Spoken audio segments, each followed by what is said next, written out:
From the studios of Columbus Media Group, you're watching Columbus Television.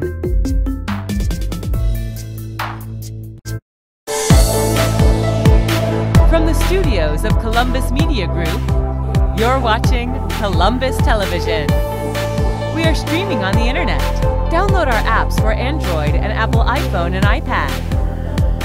Always on cols.tv. Columbus Television is here. Be a part of a growing initiative.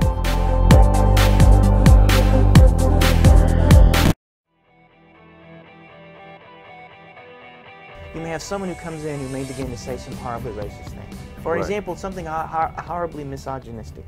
Right. Let's say a patient who comes in. From our last session, you were talking. Yes. So somebody comes in and they say, you know, and it's a female therapist, and they're going on about how, you know, all women are bad, all women are this. They start throwing around words, you know, horrible words, four-letter words. Women are this and this and this and this and this. And as a female therapist, you're sitting across from this. Right. So your capacity, how do you have compassion for someone who's being ugly? How do you have compassion for someone who is at least indirectly trying to bite you too? If you allow yourself to first notice your own suffering. Right now it is difficult to be in the room with this person. It is tough to experience, to keep my heart open in the face of this person in front of me.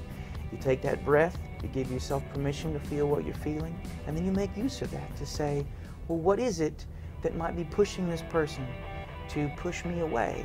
What is it that might be in the room right now? And then you have the capacity to lean in, and you might be able to say, underneath these diatribes, underneath this, what they're saying is a history of rejection from women, and they're in a room with another woman.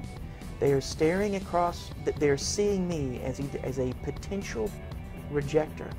They have been hurt, and just my mere presence is pushing the wound that they brought with them into the room. And so in doing that, you're then able to stay in the room, listen in a certain way, and maybe even be able to point out to them what they're really feeling under their anger. To be able to say, I can hear your hurt. And for some folks, you have to hold on to that for a long time before they can hear what you see in them. So that's sort of I think to practice therapy, you have to have sort of compassion on steroids sometimes to be able to.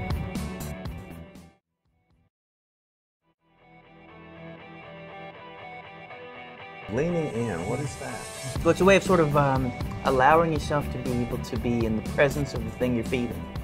So when you lean in, you cultivate a certain, you're sort of observing and allowing yourself to experience what's happening with you. And you do that with other people. Like, it's often easy to illustrate this, what not leaning in would be. Let's say you're sitting at home, you took the day off, you're laying on the sitting on the couch in your underwear watching some Andy Griffith, or some The View. I don't know about you, but I'm a big fan of that show. So you're watching The View, and your wife comes in, and she notices that you have done nothing, but you've been sitting on it. And she comes in and she starts to get angry. She gets angry. She yells at you. Right.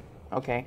If you begin yelling back, that would be an example of not leaning in. But if you allowed yourself to take a breath, and you lean in, you might say, wait a minute, my wife's had a long day. She may have come in and had seen my leisure, my uber leisure activities may have triggered some things in her. There may be, by leaning in, I can help name exactly what she's experiencing. And I might be able to be present for her in a way that I wasn't before. You can do the same for yourself. If for instance, I woke up this morning not in the best mood. Okay. I was a little cranky. I was a little cranky. It happens to us all. I blame Ivanka Trump. But, Here we go. But as an aside, this is one of the things I've been thinking about too. Like, am I wrong? But do one of Trump's sons look like the guy from American Psycho? Is that just me?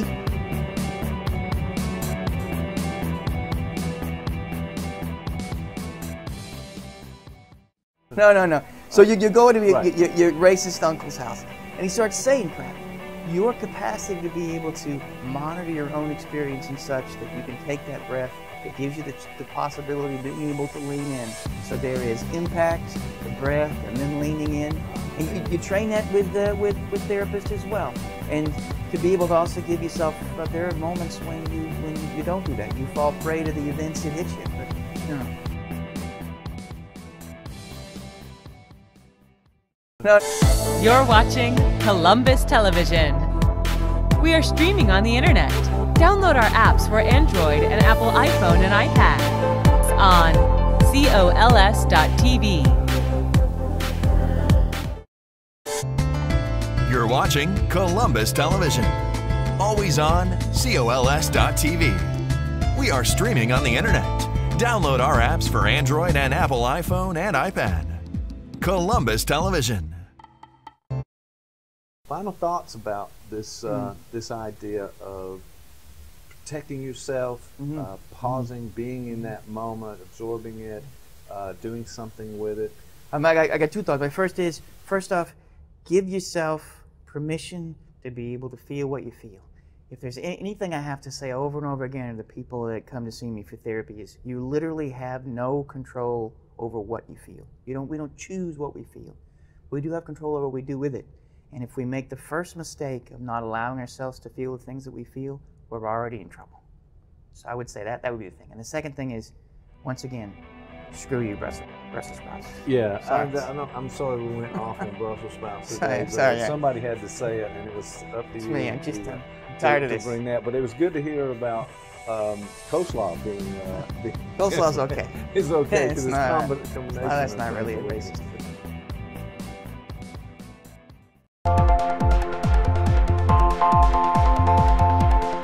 From the studios of Columbus Media Group, you're watching Columbus Television. We are streaming on the internet. Download our apps for Android and Apple iPhone and iPad. Always on cols.tv.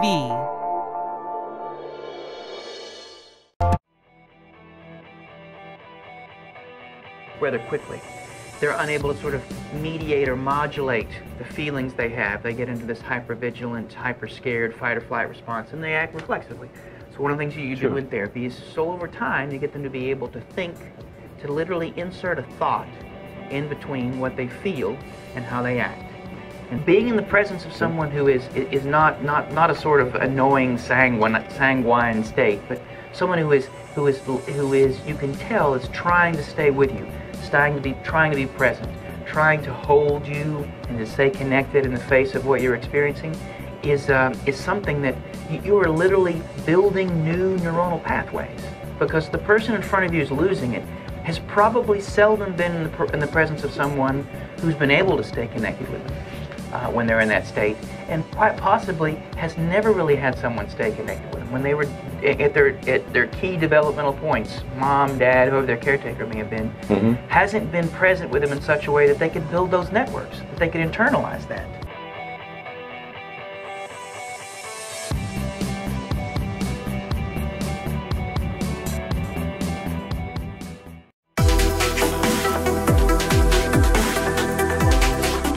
Columbus Television is here. Be a part of a growing initiative. Always on cols.tv. We are streaming on the internet. Download our apps for Android and Apple. You're watching Columbus Television. Always on cols.tv. We are streaming on the internet. Download our apps for Android and Apple iPhone and iPad. Stay connected to Columbus by watching on your mobile device or laptop, 24 hours a day, 7 days a week.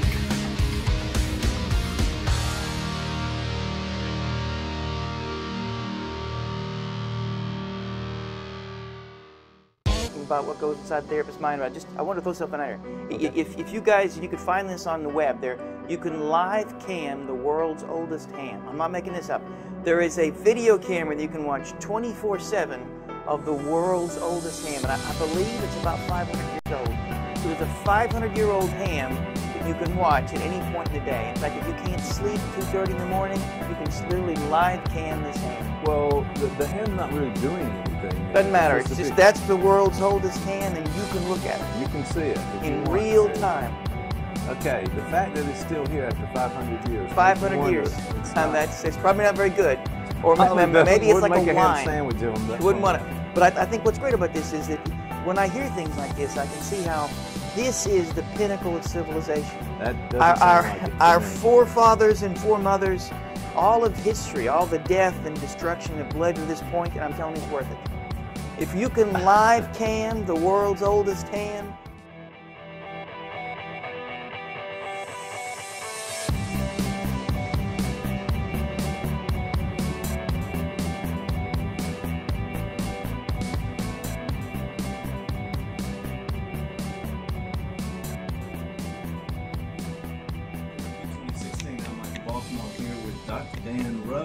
back from the dead. We are back from the dead. You might say. Can't kill us. Well, we're walking. I don't know. We're talking, and we're here, and we're glad you're joining us right now. This is Got Therapy, this podcast where we talk a little bit about mental health and psychology, and just about every other topic under the sun, because we want to give you some information about what we're thinking about in the world of mental health and psychology. So.